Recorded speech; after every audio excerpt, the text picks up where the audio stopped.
Welcome, everyone. We are live, and it is Friday. Oh, yes, it is. It is a good day. It is a good day, let me tell you. I'm a little tired, of course, but it is what it is. Cause and effect. You work a lot. Well, it is that.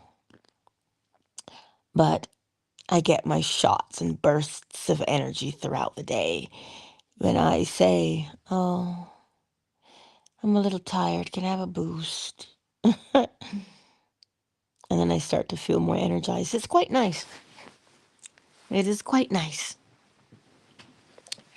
So today, we used to have this song in church. Draw me close to you. Never let me go. Right? We used to have that song in church. But this morning, I don't know if I'll see her this morning here on Fanbase, but this morning, I saw one of Oracle Treehouse's posts, and it was Thou calligraphy. And he was saying when you trace the calligraphy, you get the calm that has been embedded in it. The person who did it, you get it. No, I didn't listen to it with the sound on. I read the captions, right? And then automatically it triggered me in a very good way, mind you. It triggered me in that I was like, wait, that is the very essence of a thing. The old people would say you lay down with a dog, you get fleas, right? And you're just laying down with the dog. You're just next to the dog. And I thought to myself, wait a minute. The very essence, you engage with that calligraphy, you get the essence of the person who drew it. You're not drawing it, you're just tracing it.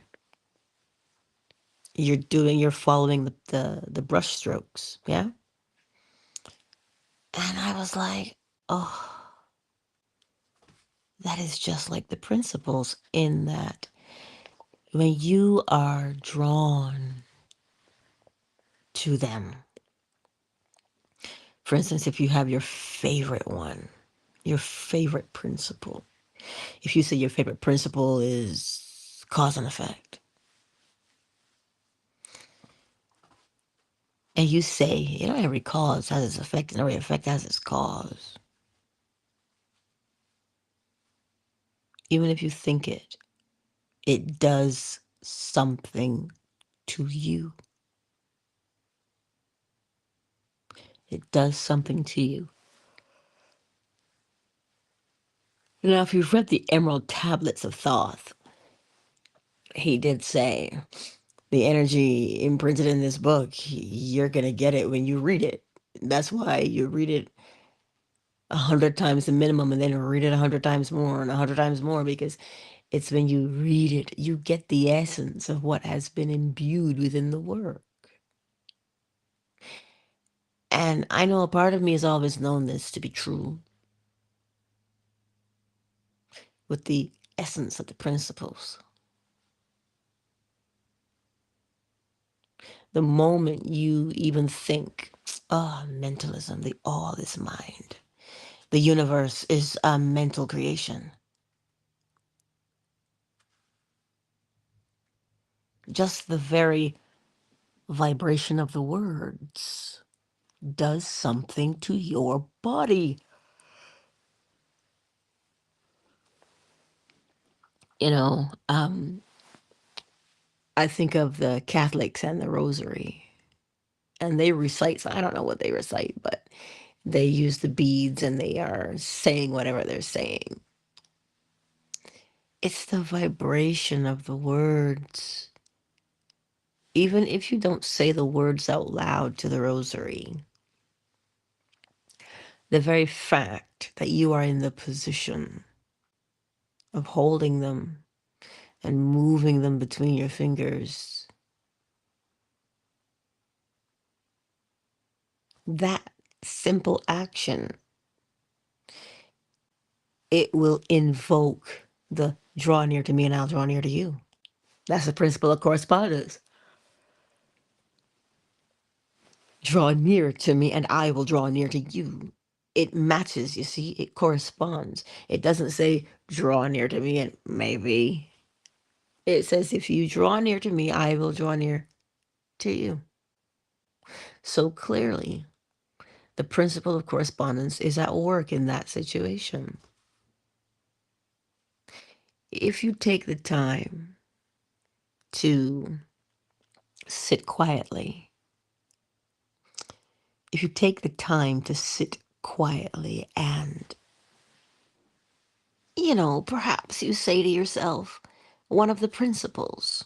It doesn't matter which one, whichever one is your favorite, because you have a favorite one, they're all favorited by you because they are one.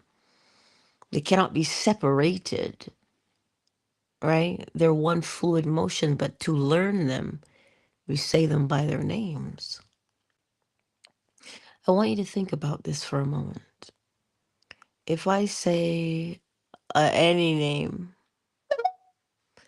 and that name is associated with something, think about how it makes you feel. Think about how it makes you feel if I say a particular name. Just whatever name you think that came to your mind just now is the name I'm thinking. If I say that name, if I say Bezos, if I say Trump, if I say Musk, it invokes something in you. Think about it. So when you say the word mentalism, or you say the word correspondence, vibration, polarity, rhythm, cause and effect, and gender, do you think that you're just saying words? No. What that word implies, even if you think it has a vibration. It has a way that it makes you feel. And the way that it makes you feel is from the very depths of your soul, your what? Cellular self. So you see, when you hear, draw near to me and I will draw near to you, those are not idle words. It's telling you what you are stopping and thinking about. Whatever that mood is, you draw near to that mood. Well, that mood will draw near to you in what? In the evidence of its existence. That's what you do. It truly is. And it's interesting, you know, the mood with which you do something with. And I see my mood change every night that I work. When it comes close very near closing time because he'll sweep at about 9 and I'll mop at 9:30. I'll start. And for some reason, this is when people come to the store. I'm like, I don't leave my house at 9:30 say I'm going somewhere. Where y'all are coming from? This is what I'm thinking. And I'm watching these people just browse. And I know what indecision looks like. So I offer the assistance. But I know my mood because now I'm tired. It's the end of the shift and I'm tired and I'm ready to go. And I said, I'm leaning up and I felt my mood and I said, well, girl, you can be annoyed, which I was, or you can help them make their choice. And I changed my mood and I said, if there was ever indecision, that is it right there. And she looked at me because it was a couple. And I said, well, what is it that you feel like having? See, because the principle went right through my mind. What do you feel like having? Cause and effect. And as soon as I asked that question, it was like a demeanor shift. Because when you draw near to the principles, don't for one moment think that you don't benefit from it. Because it has to pass through you first. I said, where are you going? What are you going to eat with this? I said, do you have a particular country in mind? Because then it helps them to make a decision. And then I knew what they were looking for. Red or white or rosé? I said, well, and they're like, oh, white. I said, dry? Not dry. Sparkly? And she starts answering the questions. And he says, it must be Canadian. I said, all right. See how we narrowed it all down? Cause and effect. They did not know what they wanted exactly, but they knew where they were going, to a barbecue, and it was going to be spicy. A Riesling would have gone well, which is a white, but they went with a Pinot Gris. I mean, they're kind of dry, but you know how it is. But the whole point is, you might not know what it is specifically that you wanted. They didn't come with Pinot Grigio in mind. But if you ask the right questions, you can lure the answers out of them. You can draw the answers out, right? And so for me, what I did was I knew I was tired and I was ready to go home. And I know I don't like it when people walk on my wet floor with their shoes. Anywho, and I said, girl, what you want? What? And I said, oh, I just want them to make a choice, feel good, and go so I can finish it. She says, well, we're just browsing. I said, you're browsing, darling, which is fine, but I am prepping. And they go, oh my God, you close soon. I said, yes. So the moment I invoked cause and effect, I knew how I wanted them to feel.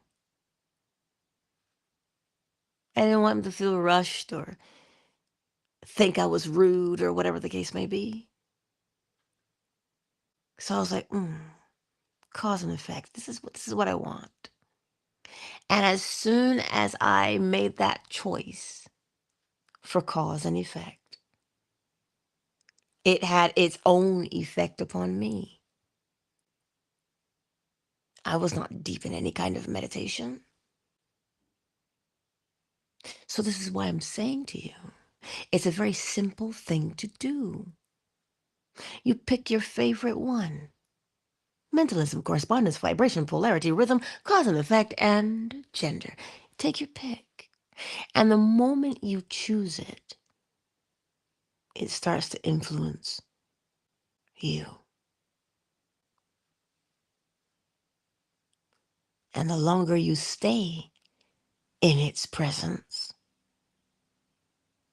the more change will occur. This is why it becomes a lifestyle and not a fad or a flash in the pan. You are constantly choosing what you want to draw near to. And reciprocally, if I could say it like that, whatever that thing is that you drew close to, its very essence. Like Mary Magdalene, Then she sat at the feet of Jesus, broke the alabaster perfume bottle, and proceeded to wash his feet. She dipped her hair in it and washed his feet with the perfume. And the essence of that perfume permeated the room that they were in. And it clung to the people that were in that space. They weren't the ones in direct contact with the perfume and her hair, but indirectly it influenced them. So much so, um, who was it, Mary? And then Mary Magdalene. I'm trying to remember. But she was like, Jesus, I'm doing all the work. Can't you tell her to come and help me? And Jesus is like, she's perfectly fine right where she is. She's doing work too. Let her be where she is. You go finish what you're doing. But she also did benefit from the fragrance in the space. You see, there are many ways to interpret that story. There are many psychological ways of interpreting that story as opposed to just physiological. Just a woman's gonna break a bottle. And was it Judas who said, man, she could have sold that perfume and given you the money and we could have bought food and fed all of these hungry people? That's what he said. But something happened when she touched that bottle. The essence contained within, as she broke it, influenced her. The essence contained within influenced her how to act. So you see, just being in proximity hmm, will create a positive change in your life. So this is why if you pay attention and they tell you watch who you hang out with, what do you think they're talking about? Because the essence of what that person is that you hang around with will influence you. So the next time you hear draw near to me and I will draw near to you, this is what it's talking about. Right? And here's what is so the word is enticing. What is so enticing about it is that when you draw close to it and you begin to feel yourself become wrapped in the essence of that, you see the accompanying feeling. Oh, yes. It makes you feel amazing. And you say, oh my God, this is so nice. Can I just stay here for a little bit longer? And then what happens to you? Normally, when you used to rush around, now you take your time to linger in the presence of that. And because you're lingering in the presence of it, you cannot help but be influenced by it. Thereby, because you're influenced by it and it makes you feel so good to be in its presence, you say, let me stay a little longer. And before you know it, you have quote unquote meditated for well over an hour and the time was irrelevant. This is what I mean when I say we never have to force ourselves to do a single thing. That which you choose to be near to will do something to you. So when you make your choice of what you want to draw near to, oh, let it be a wise one. Well, if you draw near to unsavory things,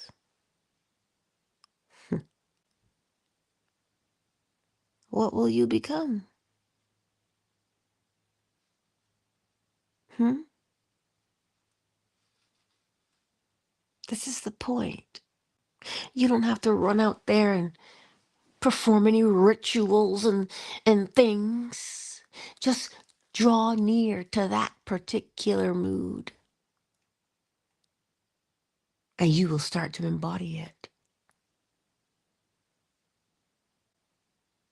That's how. And when I tell you, oh Lord, now, okay, okay, go ahead, sugar.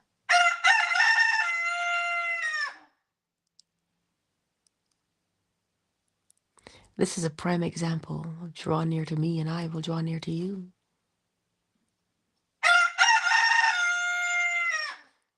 When he's done singing, and I go pick him up, and I draw close to him, he draws near to me as well. And animals, they tell you, they're just these pure, unbiased, energetic beings. And I'm like, that's clearly because you've never been caught in the crosshairs of his side eye. When he gives you that look, you're like, oh, what did I do? What did I say? But overall, whatever the essence of him is, as I draw near to him, when I hug him and I kiss him, that rubs off on me too. So you see, my beautiful friends, if you draw near to whichever principle, whichever law moves you the most, as soon as you make the decision, you say, oh, I really like that one. As soon as you identify it, you've just drawn it close to you, but you've drawn close to it. You see? And it begins to change your very demeanor. Now, the thing with humanity is we can override that. We can refuse to accept it. We can say, hodgepodge foolishness. I don't care. That's just nonsense. And thereby brushing it aside and not reaping the benefits of it. Hmm. So what are you going to draw near to today? Hmm? What are you going to draw near to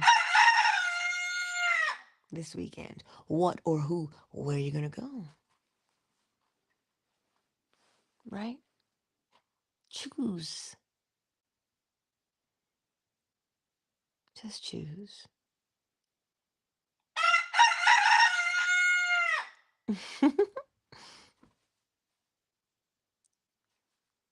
So you see, my beautiful friends, you can immerse yourself in something, sometimes by thought alone. And as you immerse yourself in it, before you even fully immerse yourself in it, it has already wrapped itself around you. And you benefit from the essence of having that thing around you. Yeah, but what's that supposed to look like, Angela? Whatever it looks like to you. Because when you get around this thing, you think about it or you see it, you know what it invokes within you. If I say DEI, now I'm just throwing out words because I heard them online. But I know they mean something to people. If I say affirmative action, if I say ba-da-ba-ba-ba, it doesn't matter what I say. What matters is, what does it invoke within you? So that when you say, everything vibrates, everything moves, nothing stands still. What did that invoke in you when you said it, when you thought about the principle of vibration?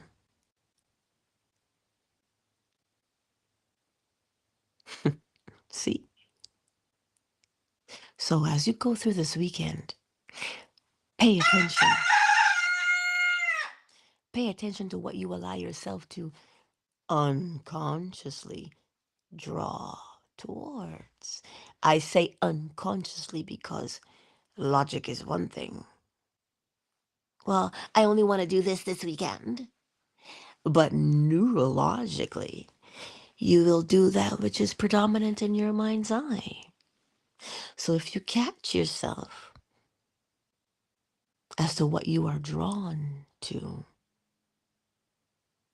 well, then you will know what is drawing near to you. You know what you are drawn to, right? Well, then that thing, that way of expressing itself now is drawn to you. As because why? If you're drawn to it, where is it? As within. As within, so without.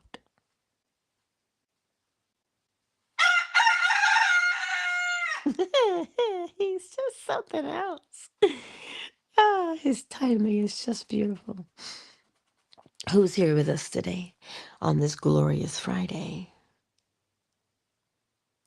We got K Frame in the house. Al, how you doing in these YouTube streets? Well, Twitter is as Twitter is. I know that someone did come in because I heard Twitter go. So I know someone was there. Um, who's on fan base with us this morning? Oh, Moon and Dolphin Duck. Oh, you got a sweet Miss McQueen. Hello, Ricky Tan. Kittle. I see you, Kittle B. Listen, welcome and thank you for spending your time with me a little bit this morning. I got the door closed, but seeing as we're here, brace yourselves. I was sitting up in bed last night after I got home from work, and I was playing Mahjong. Where is Ray Ray? But I was playing Mahjong, and the house got a little quiet, and I heard,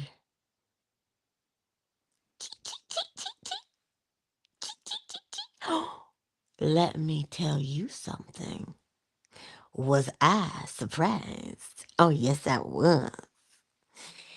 And you know, your girl shot out of bed, and I had to go and look.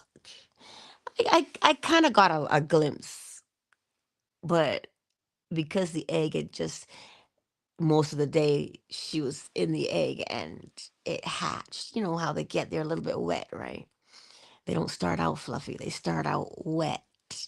And remember how her mother plucked all those chest feathers out the day before?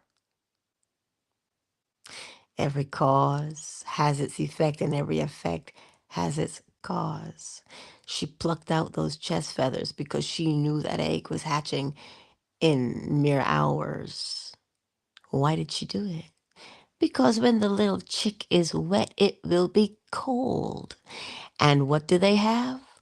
An internal core temperature of 105 degrees Fahrenheit. So now the little chick comes out and is skin to skin with its mother. Well, its perceived mother. She's the surrogate. Ah, see what happens? Isn't that beautiful? Because when I saw those feathers, I said, girl, you're too hot. Is that what's wrong? Can I put the fan on? Can I do something to help you cool down? Nah, she wasn't hot. She was preparing a little bit. You know the little door stoppers? He's hopping and he just hit it. That's why it vibrated. Anyway, the whole point is this. The moment I said to you there's a wee chick in the house, some of you said to yourselves, "Oh." You see, the very essence of that "oh" did something to you. That's exactly it. It did something to you when you heard it. What it implies did something to you. So if you say, "Oh, I liked that feeling," if ever you catch yourself in a mood that you don't want to be in, this is why I tell you stories. So that you can go back in your memories and pull up a story that just made you feel good. So that when you draw near to the memory of that story, you mm, are ensconced in the essence of what it implies, thereby changing yourself from the inside out. Relieving you of your desperation, relieving you of your frustration, relieving you of your anger. Lord knows, relieving us of our rage.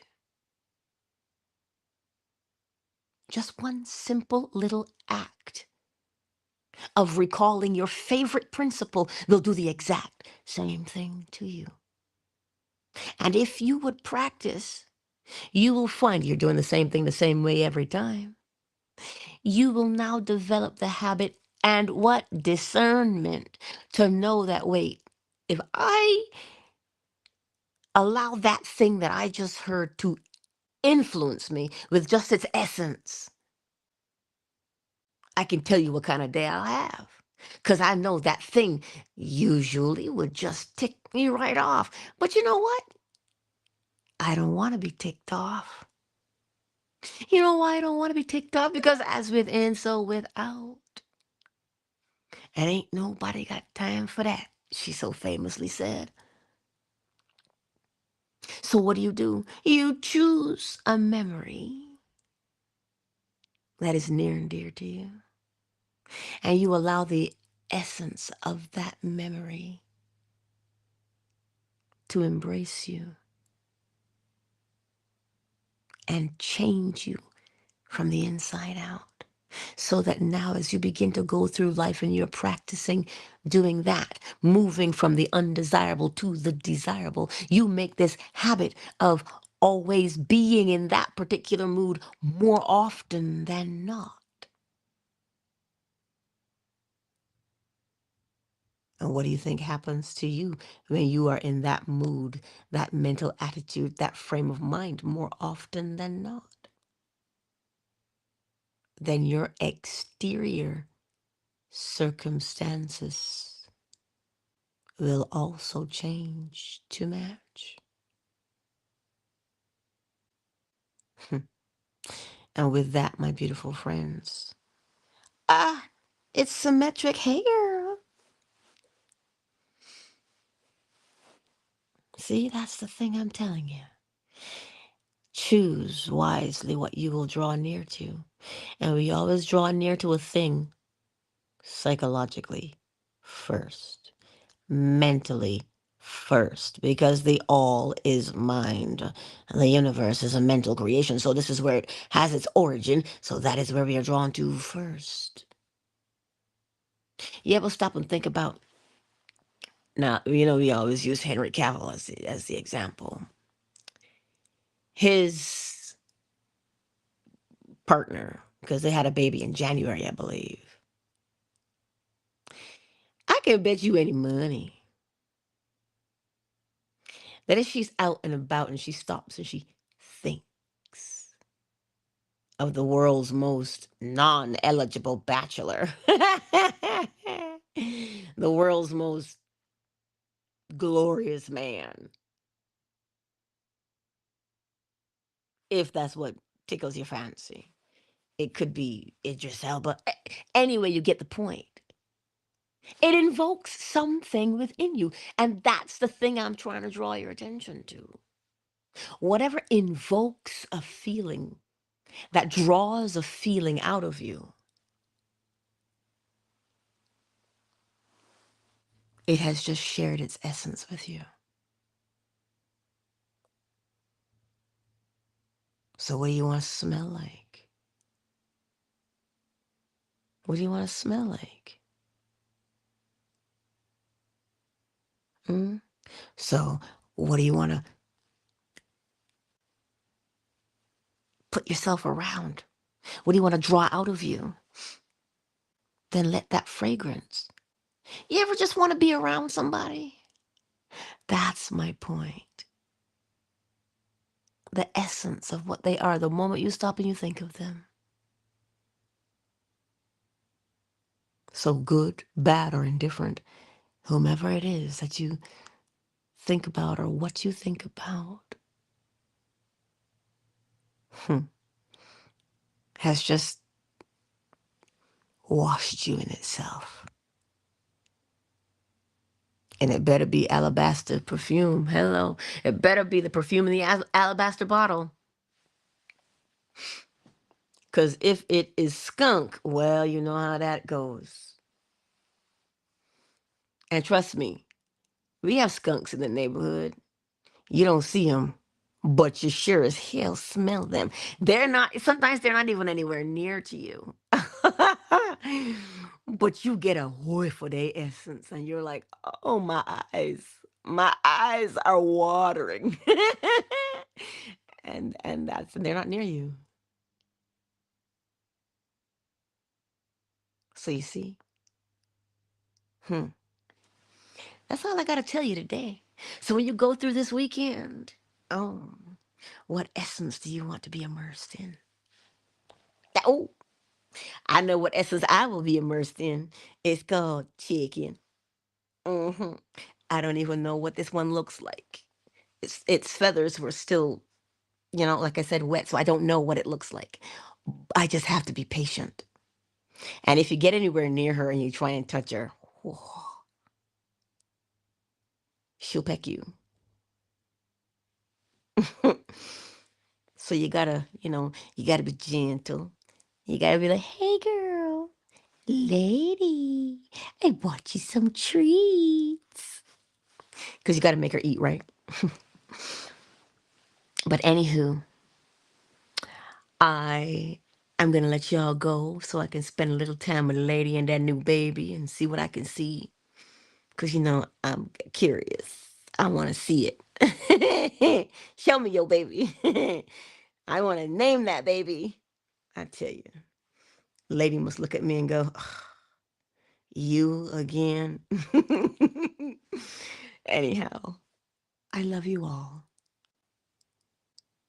And as you go through this weekend, choose very carefully what essence you want rubbed all over you. Because remember, you don't have to be touching it to be influenced by it. The mere thought of it, the mere memory of it, the mere feel of it has already influenced you. And that which influences you, you will be like it the more you are influenced by it. So, countdown initiated. 5, 4, 3, 2, 1. I love you all. And I'll see you Monday, 7 a.m. Eastern Standard Time, right here on YouTube, Facebook, Twitter, Fanbase. And perhaps I might go live on TikTok one of these days. Because I can do so now from my phone. I have to wait to do it through the streaming platform. But I can go live through the phone, so I'm excited by that. Anywho,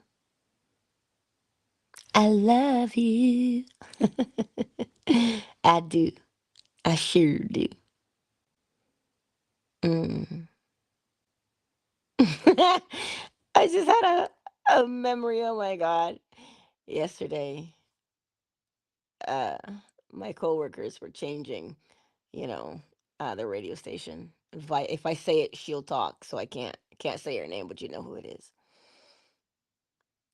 because a lot of people have it, right? And so they're like, "Yeah, we need a change in the music." And as soon as they selected that station, the song that poured forth was "I like big butts and I cannot lie. You other brothers can't do that." I said, no, you didn't. And I cracked the heck right up. I said, Lord, I said, what kind of station is this? And then they started to play Donna Summer. I said, wait, how am I possibly supposed to get any work done if I'm just singing and dancing? This is not right, guys. Anyway, I had to tell you that story because it just popped into my head and I thought I'd tell you. So you have another story to pick from anytime you want to lift your mood. Anyway, I do love you, and I'm looking forward to the weekend, let me tell you. I am looking forward to the weekend. Okay. Peace out, everybody. Peace out.